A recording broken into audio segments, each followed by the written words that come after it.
Pese a las constantes denuncias que evidencian la crítica situación de derechos humanos en Cuba, el régimen de los hermanos Castro continúa atacando a los activistas y opositores y a las organizaciones que velan por el respeto a la ciudadanía. Según Human Rights Watch, en su último informe, otra de las formas de represión del gobierno cubano es la restricción de viajes fuera de la isla.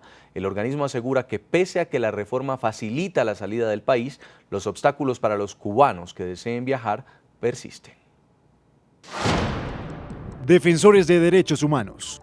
El gobierno cubano se niega a reconocer el monitoreo de derechos humanos como una actividad legítima y niega el estatus legal a los grupos locales de derechos humanos. Mientras tanto, las autoridades del gobierno acosan y encarcelan a los defensores que intentan reportar abusos. Uno de esos movimientos locales a los que se refiere el informe son las Damas de Blanco, un grupo de mujeres que busca la liberación de sus esposos y familiares que son considerados presos políticos. A menudo son objeto de agresiones por parte de las fuerzas policiales e incluso llegan a ser encarceladas sin cargos en su contra. Restricciones en viajes. El gobierno cubano usa la separación forzada de familias para castigar a los disidentes y silenciar a los críticos. Frecuentemente prohíbe a los ciudadanos que están autorizados a viajar a llevar a sus niños con ellos al exterior para garantizar el regreso de los padres. A pesar de la entrada en vigencia de la promocionada reforma migratoria que eliminó la tarjeta blanca y la carta de invitación, las restricciones siguen. La solicitud del pasaporte es ahora el obstáculo que los cubanos deben enfrentar si quieren dejar la isla. Bajo este requisito, el régimen castrista puede negar el documento por razones de seguridad nacional o a quienes estén dentro de la fuerza de trabajo calificada. Una libertad media no es libertad. Todos los cubanos no tenemos derecho a viajar. Y entre ese grupo están los profesionales y los disidentes. Pienso que la libertad es total o no es total. Condiciones carcelarias. Las prisiones están superpobladas bajo condiciones insalubres y antihigiénicas. Los prisioneros que critican al gobierno o se involucran en huelgas de hambre y otras formas de protesta son a menudo sometidos a reclusión en calabozos, golpizas y negación de cuidado médico. Vivo aquí como si fuera un animal. Estamos en las peores condiciones higiénicas que se pueda albergar un preso. La sumisión del sistema judicial al Ejecutivo y la ausencia de medios independientes autorizados por el régimen hacen que la precaria situación de los internos permanezca en la impunidad. Señor Vivanco, lo invito a esta hora a que escuche también la posición desde La Habana, Cuba, de Ángel Santiesteban. Es un escritor disidente cubano, ha sido condenado a prisión por 5 años. Está a punto de ir a la cárcel luego de haber cuestionado fuertemente el régimen de los hermanos Castro. Señor Santiesteban, bienvenido al programa La Noche. Muchas gracias. Señor Santiesteban, estábamos revisando el informe de Human Rights Watch, califica a Cuba como el país más represivo de la región, dice que toda forma de oposición, de disidencia política es reprimida. ¿Esta es una realidad a lo que está ocurriendo allí en la isla? Sí, en este momento, buenas noches a ustedes, Jason, a todo el equipo y a los televidentes, a Vivanco. En estos momentos la represión se agudiza.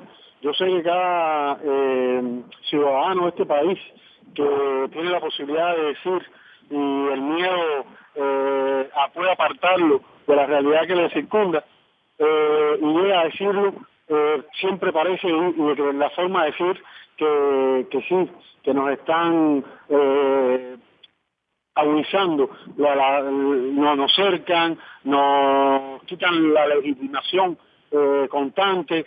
Y en estos momentos, por lo menos en mi persona, se ha agudizado lo que parecía que era un festín, una tontería. Ellos le han dado una relevancia increíble y en estos momentos sin ningún tipo de pruebas, sin responderle a mis abogados las violaciones que se cometieron en la investigación y en el juicio, han decidido después de la apelación, han decidido dejar sin lugar la apelación para reafirmar la condena del Tribunal Popular. Señor Santiesteban, ¿usted cree que su condena fue fabricada, fue manipulada? Sí, por supuesto, claro. Al principio parecía, bueno, por ejemplo, cómo alguien puede atropellar a un niño y bueno, y nunca salir ese niño, nunca, y fueron disímiles de cosas que me acusaban. Bueno, llegaron a 54 años, nadie le cometa tantas barbaridades y que pueda llegar a una suma de una petición de 54 años, puede burlar todas esas condenas y todas esas denuncias que hacían en mi contra. Es decir, pero eso es común, en mi caso no es el único, eso es común acá. Señor José Miguel Vivanco, en Washington, ¿escuchaba usted ya el caso del señor Santiesteban, un hombre sentenciado bajo acusaciones de violación de domicilio y lesiones, pero coincidencialmente es un hombre que ha hecho fuertes críticas a la realidad de la isla? Decía usted que no se puede acceder a los expedientes de estas personas una vez han sido detenidas, no temporalmente, sino por un delito que puede ser mayor. ¿Cómo se lleva a cabo un juicio en Cuba teniendo en cuenta que no hay independencia de poderes? A ver, los procesos son procesos sumarios, son procesos sin ninguna transparencia y los casos están en manos de personas que dependen directamente del aparato de seguridad del régimen.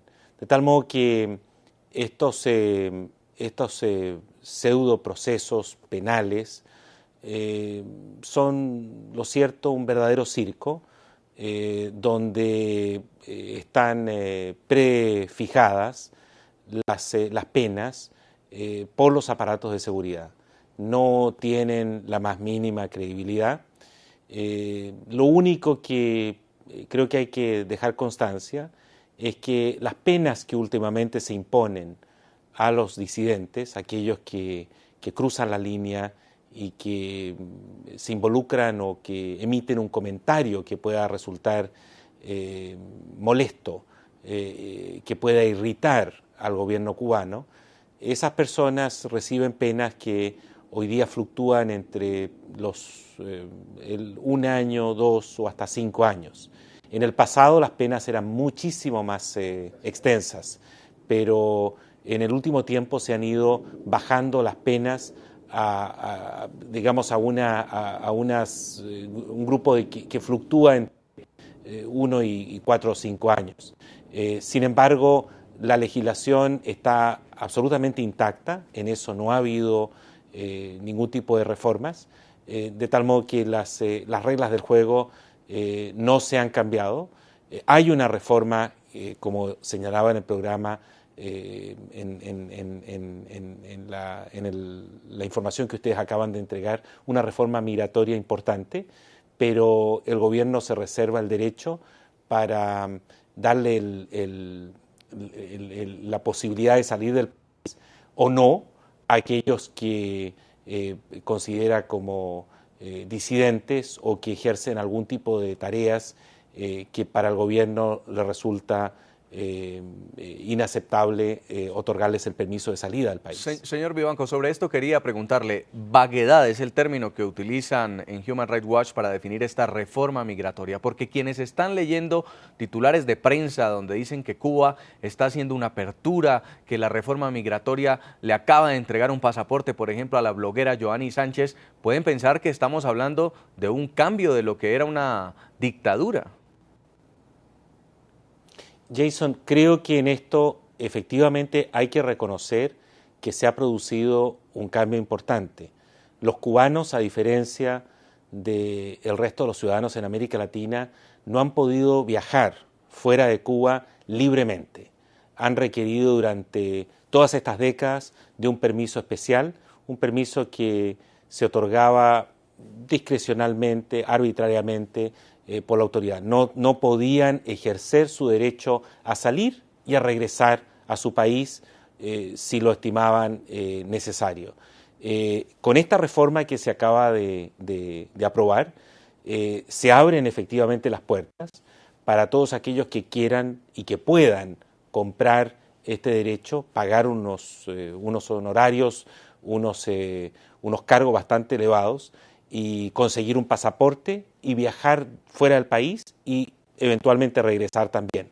Sin embargo, la ley permite que el gobierno se reserva el derecho a otorgarle esta posibilidad a aquellas personas que estén en una categoría especial, y evidentemente que los disidentes lo están. Allí justamente está la arbitrariedad de la ley, la arbitrariedad de la norma. Joanny Sánchez le han entregado un pasaporte y la autorización para viajar, me imagino que también para regresar, espero también que pueda regresar cuando ella lo estime por pertinente a Cuba.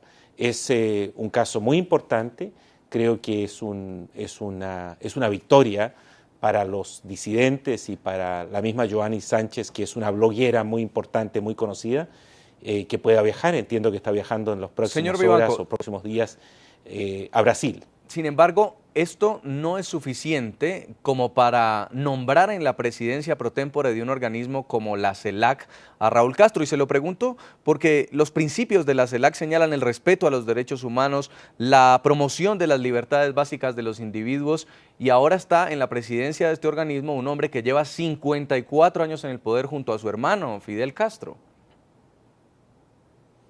Evidentemente que es una contradicción muy fuerte.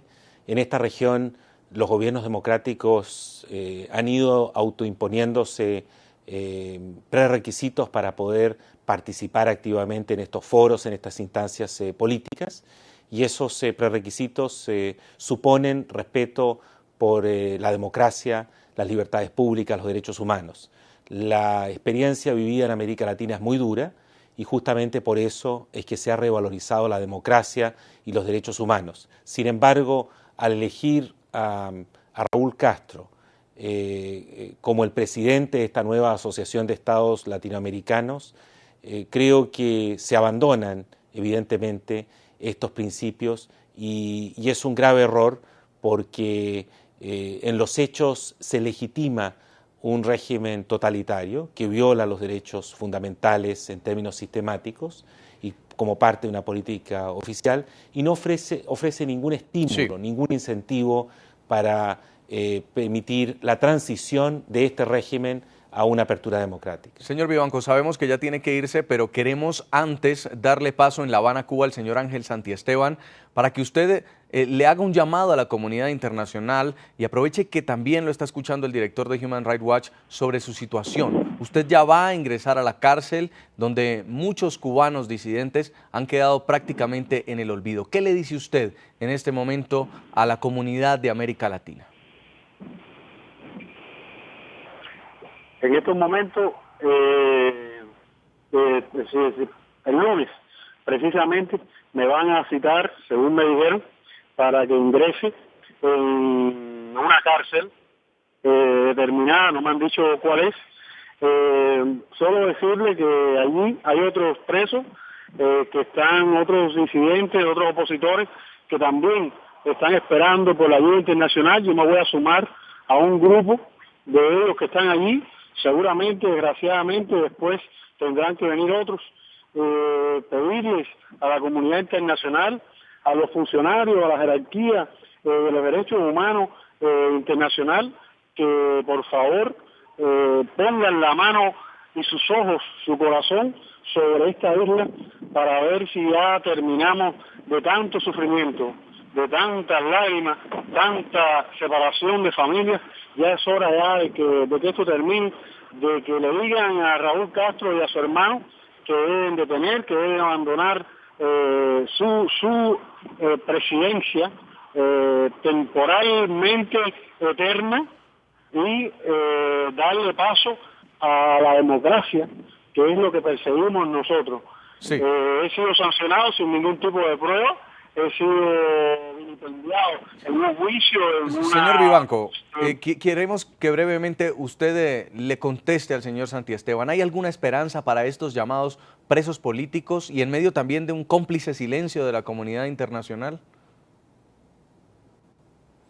Yo creo que sí, yo creo que el problema de Cuba sigue estando en el centro de la discusión en América Latina, también en Europa y en algunos sectores en los Estados Unidos.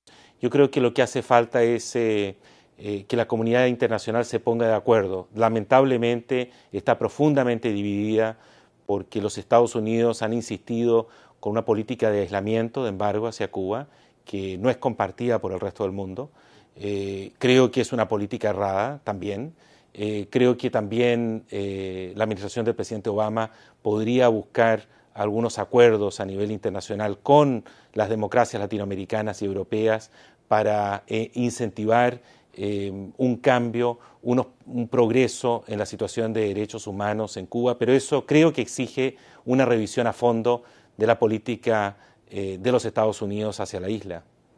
Muchas gracias desde la capital de los Estados Unidos al señor José Miguel Vivanco, director de la División de las Américas de Human Rights Watch, por habernos acompañado aquí en el programa La Noche. Muchísimas gracias a ustedes. Muy amable. Vamos a una primera pausa. Al regreso seguimos debatiendo este informe de Human Rights Watch que denuncia el incremento de la represión contra los disidentes políticos en Cuba.